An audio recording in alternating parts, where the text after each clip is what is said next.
Hare Krishna, devotees and with Pranam, Jai Shri Prabhupada. Thank you, Hati Mataji, Pawan Prabhuji, Vishwanath Prabhu, for leading the chanting today. Continue with our prayers and then reading.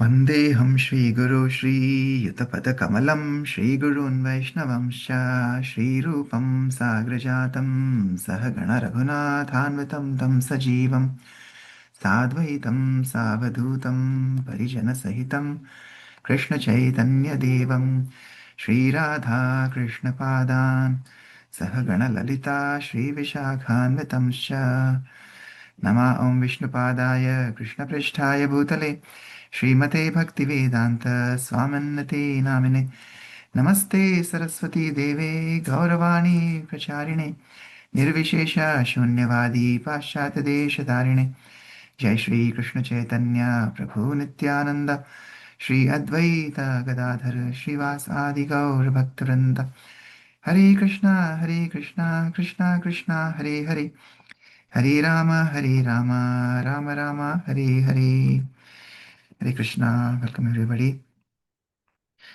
Okay, we are continuing with our prayer for this week. Lal Samai Prarthana by Shri Narottam Das Thakur from the book called Prarthana. Anybody like to sing today? Shama Karuna Mataji, would you like to try?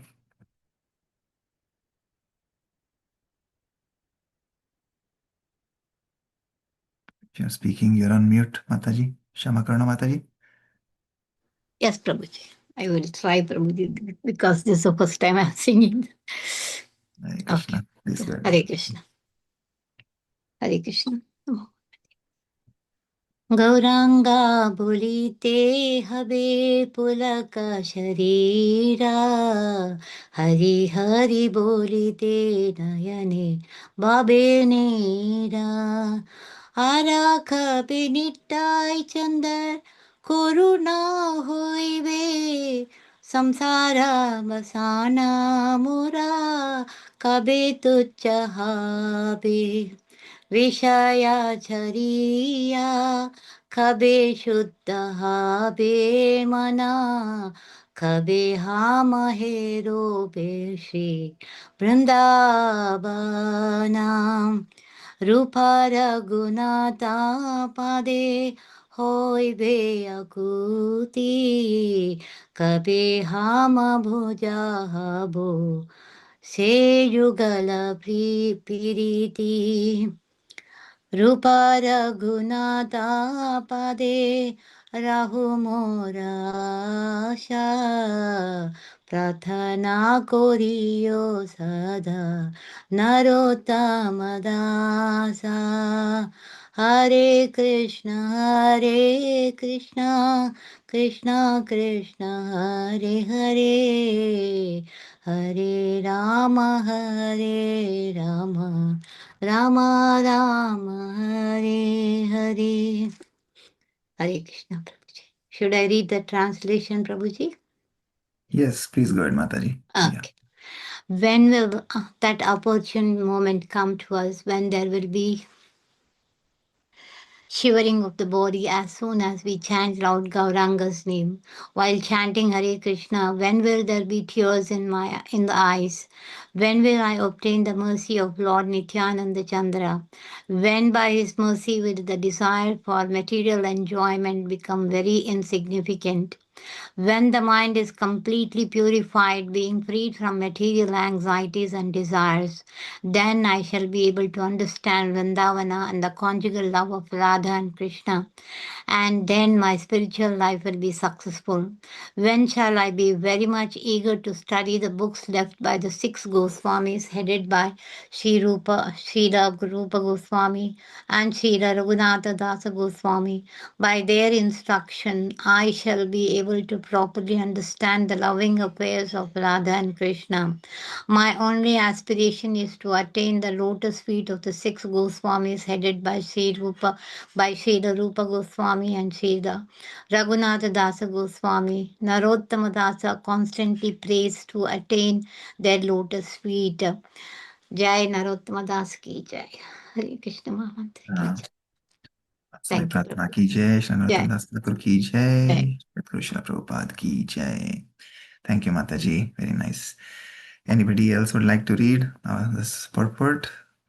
The third purport that Srila Prabhupada has given on this beautiful bhajan. Can I read something? Yeah, go ahead. This nice song was sung by Narottam Das Thakur, one of the great acharyas of the Gaudiya Vaishnava Sampradaya. That is a sect of Vaishnavism started by Lord Chaitanya Mahaprabhu. Gaudiya means belonging to Bengal. There are 5 Gaud Desha in the northern part of India, out of which part of the Bengal, West Bengal, is called Gaud Desha.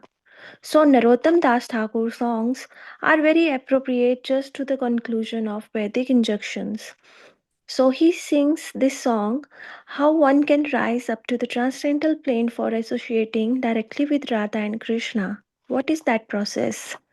The process is one should begin with this Krishna consciousness under the mercy of Lord Chaitanya.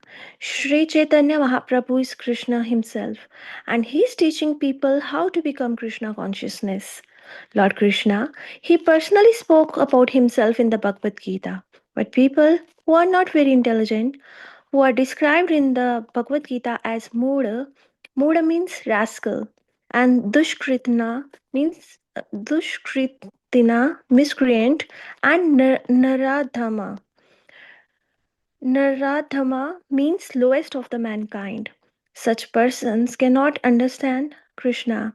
But still, Krishna was so merciful that in order to claim all these people means the lowest of mankind, miscreant and fools and rascals rejected, so he came in the form of Lord Chaitanya to reclaim them.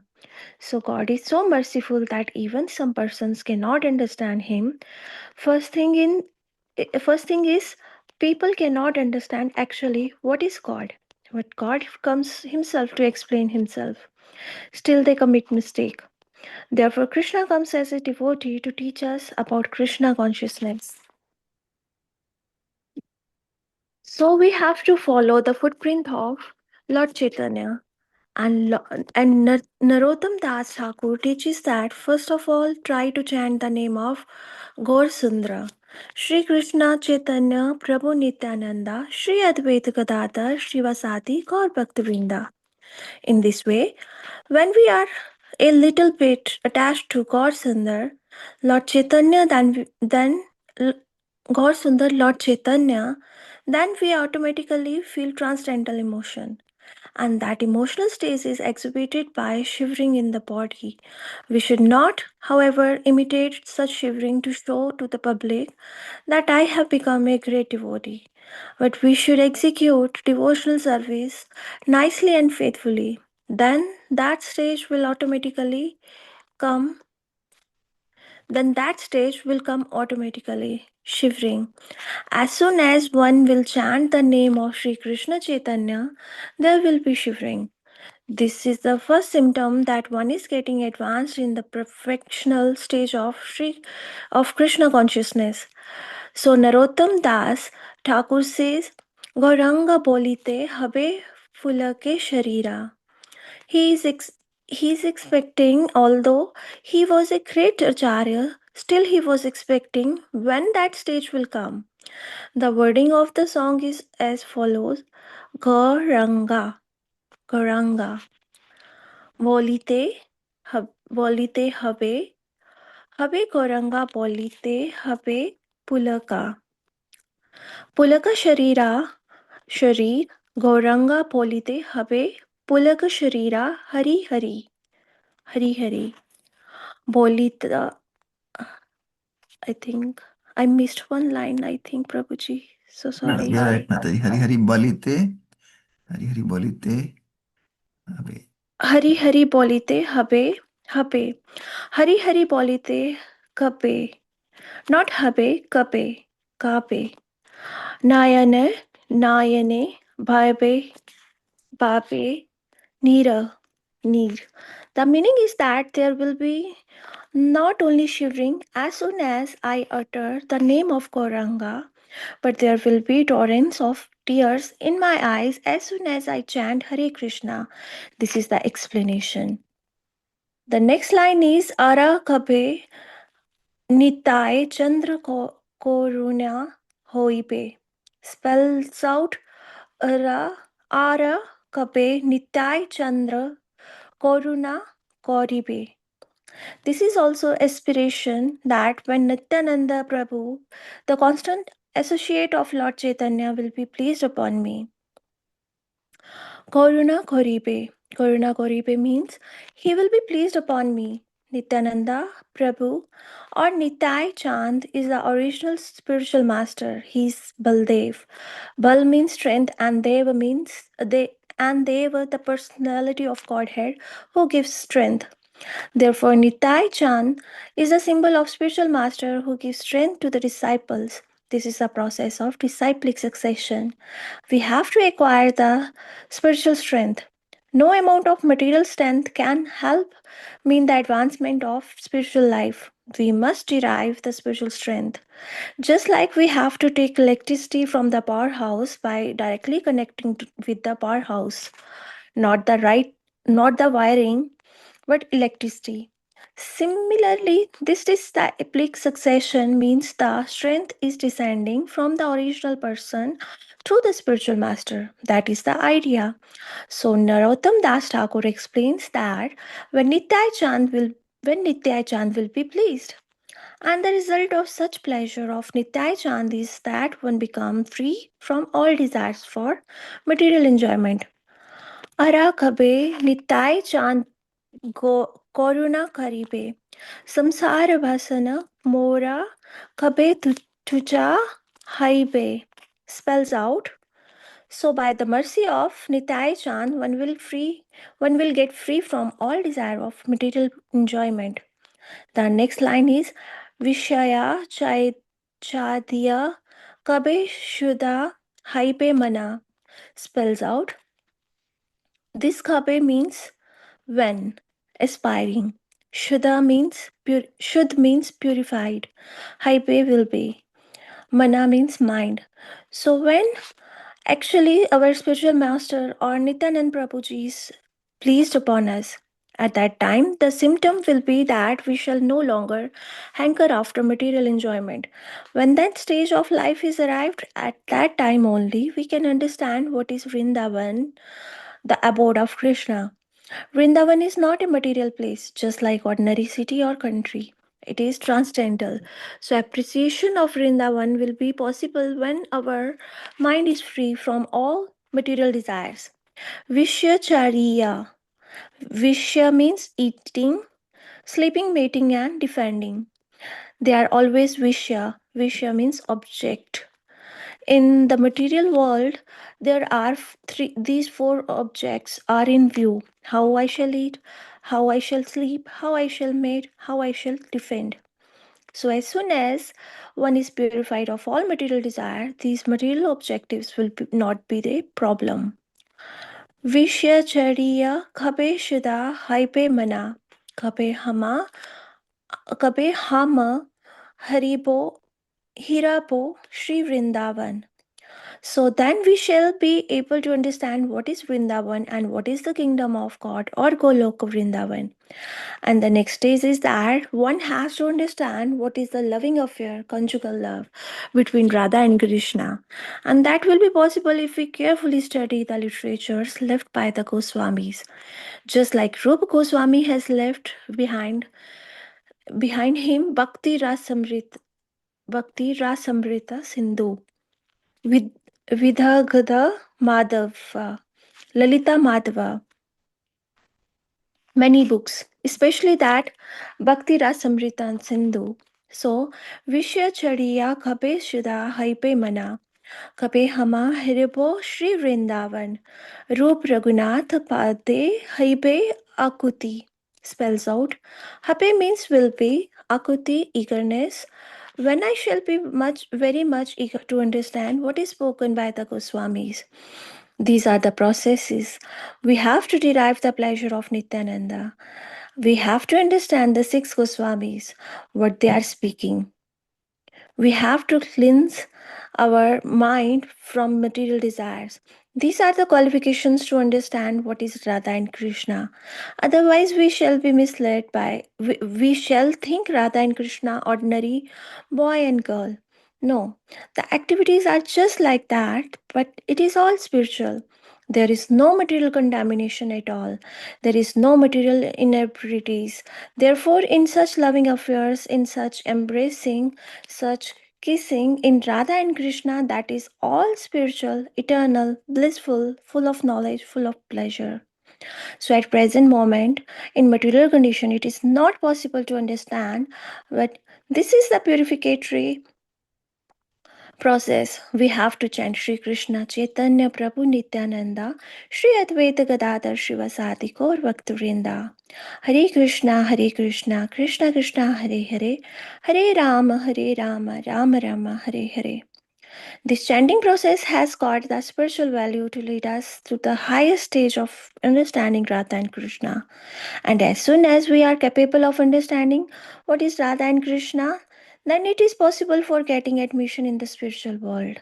So, all people interested in Krishna consciousness should follow the regulative principles, gradually raise himself one after another, and reach the highest successful transcendental platform of understanding Radha and Krishna.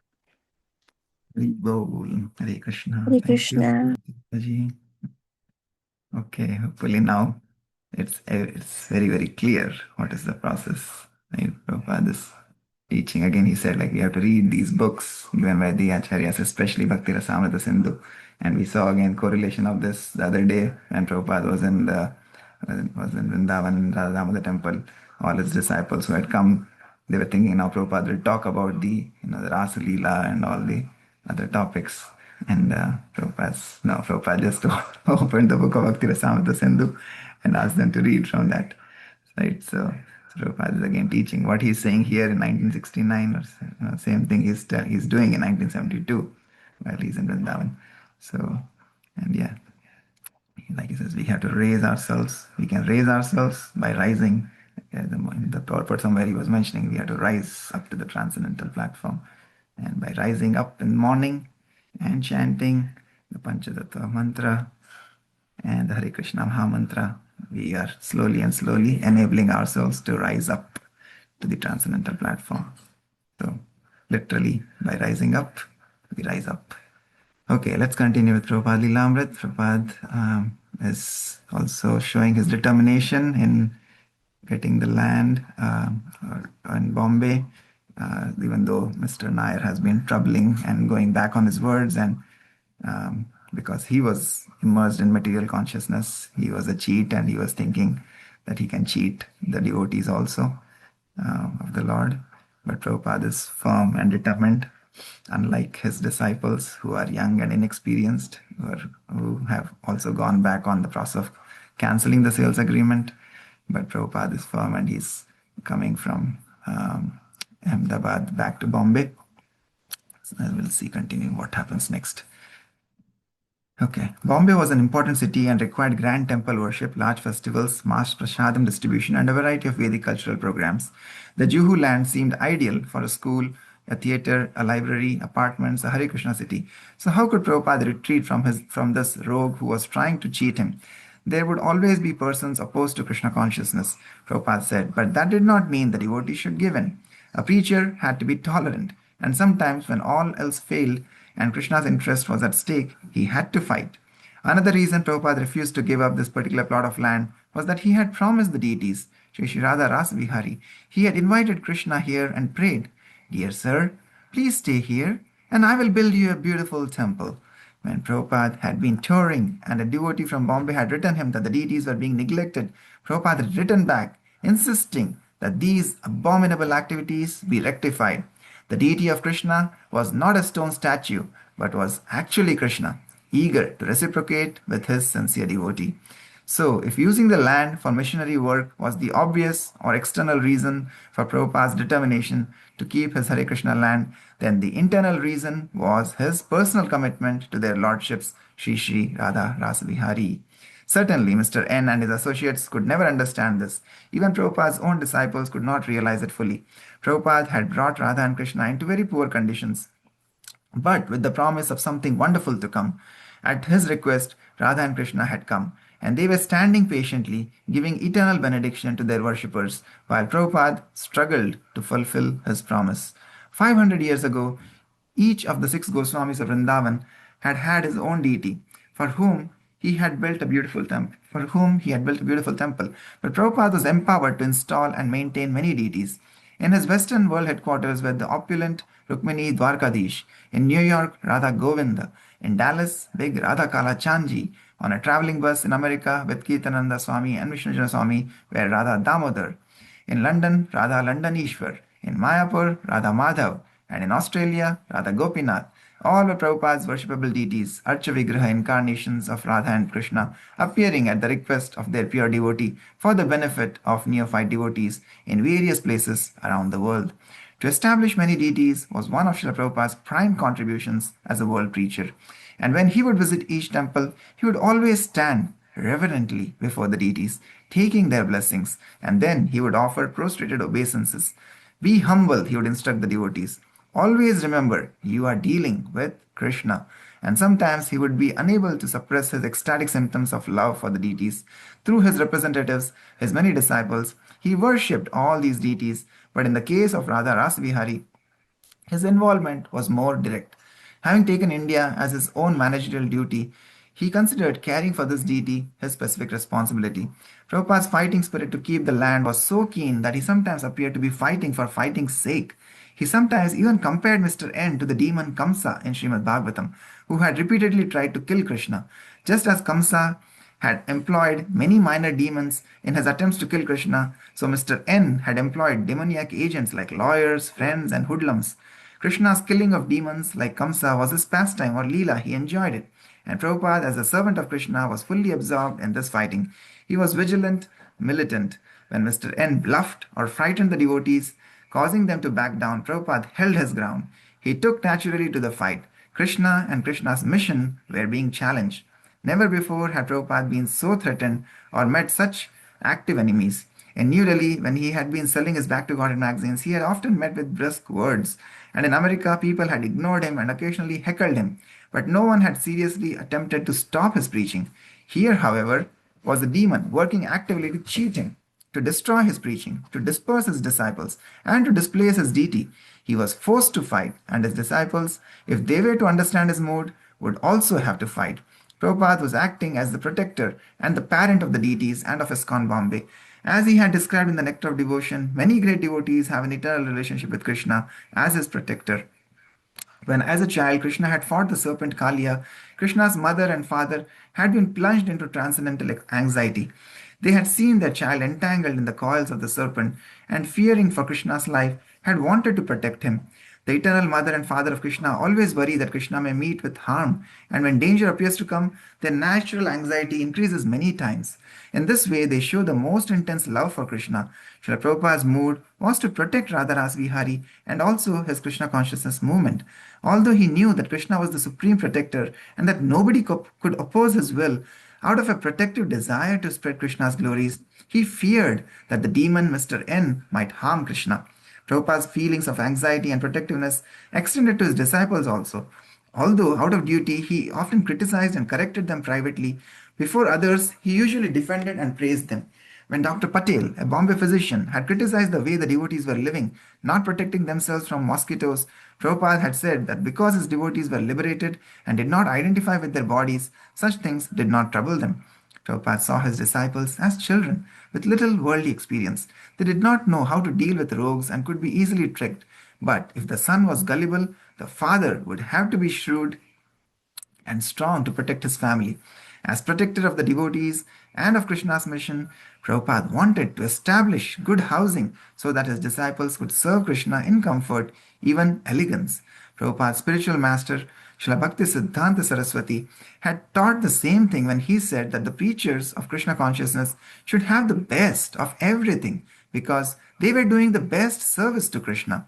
Prabhupada was therefore determined to establish his Hare Krishna city in Bombay. He did not take the attitude of a naked mendicant who cares for nothing of this material world. He felt responsible for his thousands of disciples, and therefore he took on so many anxieties. Mr. N could not know what motives were driving Srila Prabhupada, nor could he imagine the full ramifications of opposing Krishna and Krishna's pure devotee, even though the danger of such a position had been explained in India's most famous classics, Bhagavad Gita, Srimad Bhagavatam, and Ramayana. Prabhupada was fighting on the side of Krishna. Therefore, Mr. N was opposing the Supreme Personality of Godhead. By Prabhupada's disciples' cancellation of the agreement, ISKCON's legal position had been weakened. But Prabhupada had faith that if the devotees just maintained possession of the land, their position would remain strong. At the same time, he urged the devotees to preach more. They should not think that without a temple they could not preach. So he arranged for another big Bombay Pandal festival downtown, which proved to be a great success with 20,000 attending nightly. Important guests like Mr. R.K. Ganatra, the mayor of Bombay, made introductory speeches, and the devotees also took an active part organizing, advertising, cooking, and distributing prasadam, distributing Srila Prabhupada's books, and preaching at a question and answer booth.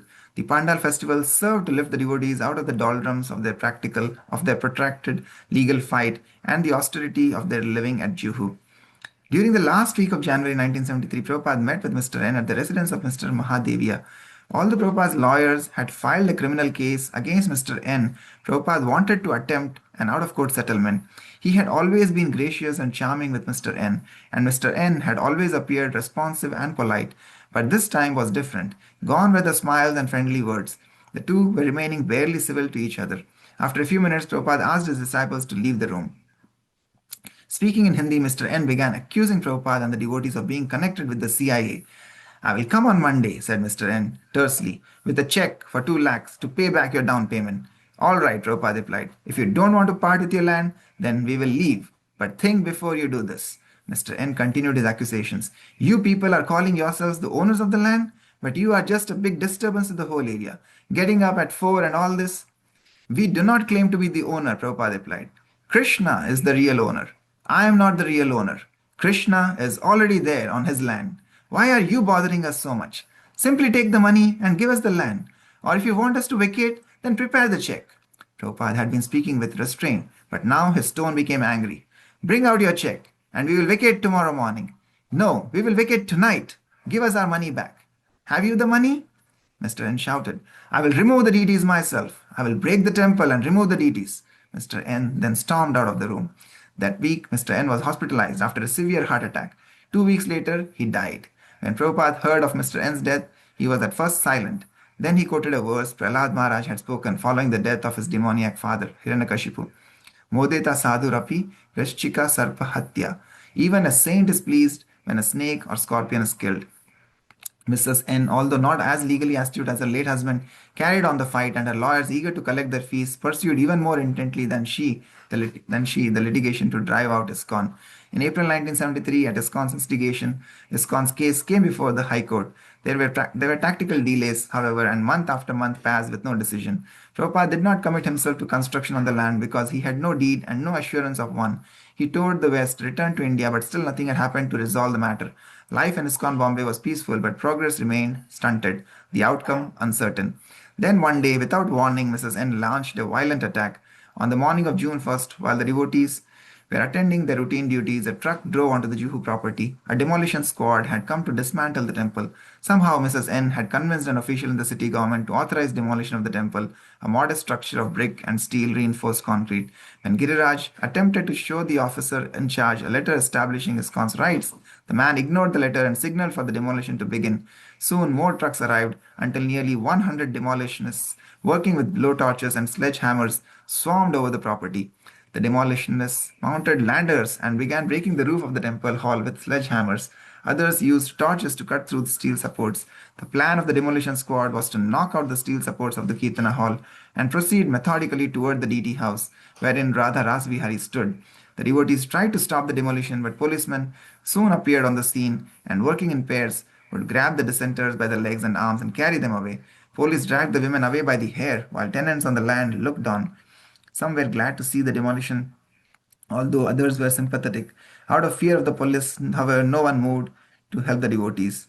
One devotee, Manasvi, ran to a telephone and called Mr. Mahadevia, who, along with his friend Mr. Vinod Gupta, rushed to Hare Krishna land to find the police dragging off the last protesting devotee by the hair. She had been trying to close the doors to the altar to protect the deities when three policemen had wrestled her away.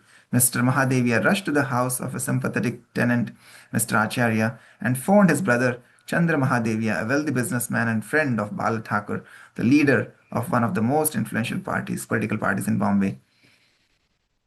Mr. Chandra Mahadevia informed Bala Thakur of the emergency. At the instigation of a Hindu and under the order of a Hindu municipal officer, a Hindu temple of Lord Vishnu was being demolished. Mr. Thakur in turn informed the municipal commissioner, who denied knowing of any order to demolish the temple, and who in turn phoned the local ward office that had sent out the demolition squad. The ward office sent a man to stop the demolition. The officer arrived around 2 p.m., just as the demolition squad had cut through the last pillars and were dismantling the roof above the deities. The order to stop the demolition was given to the ward officer in charge, who then stopped the demolition squad. Hare Krishna. All right, we'll pause here for today. Yes. So again, we see how the Lord helps his devotees, right? And Prabhupada is fighting literally. It's like the battle of Kurukshetra. This is battle for Bombay.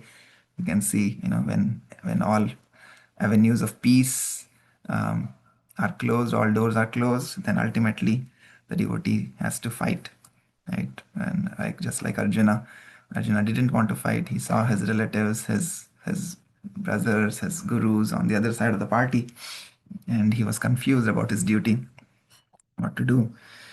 But Prabhupada has been peacefully dealing with these people, but ultimately when the situation arose and all doors were closed of peace, then we have to fight. And we see, Prabhupada again is showing that how, like Prahlad Maharaj's father was killed, Kamsa was also killed. Similarly here, Mr. Nair had to die an unfortunate death because he was opposing not just the Lord Krishna himself, but his pure devotee. And when you disturb or you oppose the pure devotee of the Lord, then again nobody can save us, right? Because Krishna puts all his energies, Mare Krishna Rakhe Ke. So when Krishna decides to kill, then nobody can save you. So he was in the process. He was in the same mode of cheating, just like he had cheated the others in the past. But here, again, all these things that we see, Prabhupada was trying to do, the Pandal program, and all the connections that Prabhupada got. Eventually, of course, Lord is the ultimate protector, but you see the connections here, how, one person calls the other, another person calls the other, and then eventually Bal Thackeray, this is Bal Thackeray, who was very famous in Bombay politics at that time. He gets to know that a Hindu temple is being demolished, and how can that happen in the land of Bombay under his rule? And eventually everything is stopped. So again, that determination, that purity of a pure devotee is what is the force. Purity is the force, like Prabhupada says, and that purity comes with sincerity and with determination. So we also have to make that endeavor to be determined on this path. Have to have that enthusiasm, determination, and patience. With that, we will be able to make progress. We should not have a casual attitude in our sadhana bhakti. We should have very firm determination, that just as Prabhupada is teaching us by his own example. So it should not be, one day we chant, we wake up, we chant, 1 week we chant, 10 days we chant, and then again after that we become ठंडे. हिंदी में बोलते हैं ठंडे पड़ जाते हैं. डिगू पिचू नहीं करना होता है, आगे पीछे. We have to be firm, we have to be determined, we have to follow the guidelines and the instructions by our acharyas. When we have to cook something and we put it on a stove, we say, okay, let's put on the highest flame, and then after 1 minute we reduce it down to lowest flame, and then again after 2 minutes we increase to high flame. Like, we don't cook like that, right? When you have to cook something, we have to cook at the right flame, at the right temperature. We cannot go hot and cold, right? So similarly, determination and sincerity is very important. Okay, Hare Krishna. Anybody else would like to share anything from today's reading? Hare Krishna, Prabhu. Dandavat Hare Krishna. Pranam. Thank you for the reading. I was just thinking that Srila Prabhupada had, like it's mentioned, that he had an external reason to build the temple, was to begin missionary preaching in Bombay. And internal reason was that he had promised the deities that I will build you a temple. And when just like Chaitanya Mahaprabhu had external and internal reasons for coming to this mortal world. And when I had come across His Holiness Giriraj Swami Maharaj's book, I'll Build You a Temple, my initial impression was he is telling Prabhupada, I'll build you a temple. And then when I realized that it was actually Srila Prabhupada who had promised Radha Ras Bihari Ji that I'll build you a temple. So, he's sharing that. So beautiful. Hare Krishna. Hare Yes, Krishna. nice. Thank you so much for sharing that. Yes, these are Prabhupada's words, right? I'll build you a temple. And he had promised that to Radha Ras Bihari. So that promise is what his disciples carrying forward. And that's the same promise we as his grand disciples have to carry forward. Again and again, I say that, that the Lordship had come to 8800 Govardhan Hill Drive, and we had promised we'll build a temple here. For some reason, our project is being stalled right now, and we have been going back in circles, back and forth, back and forth. A lot of discussions going on. What should we do with this property? Should we move out? Should we buy another land? Should we, just sell this? So a lot of things going on in the background. And again, we keep reading this, and we see how much struggle Prabhupada and his disciples had faced. And what we are going through is nothing, very insignificant as compared to all of those problems that they had faced. So we should not lose our faith, our determination. We should march forward, and we should sincerely pray for their mercy, that may everything fall in place. And here they're waiting. Prabhupada himself had dealt with Mr. N multiple times. He went to different cities, still nothing happened. He came back, nothing happened. They had to go to court, nothing happened. Many months and years they have been waiting, right? So for us, it has only been 6 months. And so we'll see. We'll discuss further. I think Adi Guru Prabhu has shared the meeting invite for Sunday. So let's meet and discuss as a congregation what we need to do, what is everybody's thoughts. We want to take in everybody's opinions and see what the congregation wants to do about this. So, okay, Hari Bol. Thank you, Anandini Mataji. Okay, what else? Anything else from anybody before we wrap up?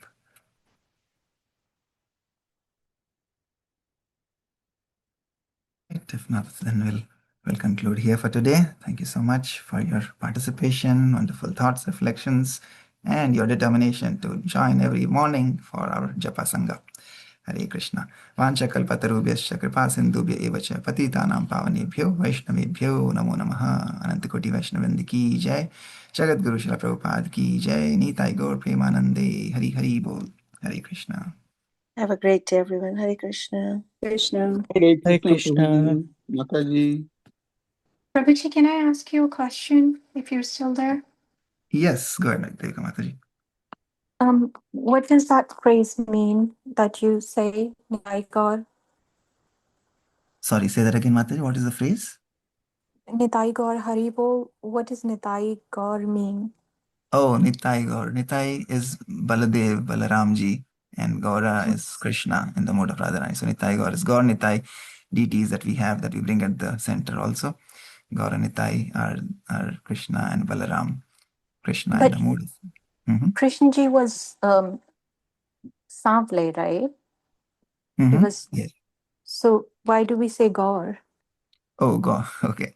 So because he came in the mood of Srimati Radharani, because he wanted to understand what the love that his pure devotees have for him. So that he wanted to experience that mood of Srimati Radharani, who is the topmost devotee. So because Radharani is golden, so he came in the mood of Radharani. So his complexion was golden in this particular avatar. In Chaitanya Mahaprabhu's avatar? Chaitanya Mahaprabhu's avatar. Yes. Oh, so that's exactly what. Okay. Thank you so much. At Nitai, today we read about Nitai Chand, Gaura Chand, and Prabhupada had installed the deity Kala Chand, right? So all our moons. Krishna is the black moon, right? And Yeah. Gauranga Prabhu is like Radharani. Gaura Chand, he is the golden moon, and Nitai Chand is also the white moon, So Nityanand Prabhu, Balaramji. All right. Understood. Okay. Thank you. Thank you, Mataji. Hare Krishna. Hare Hare Krishna.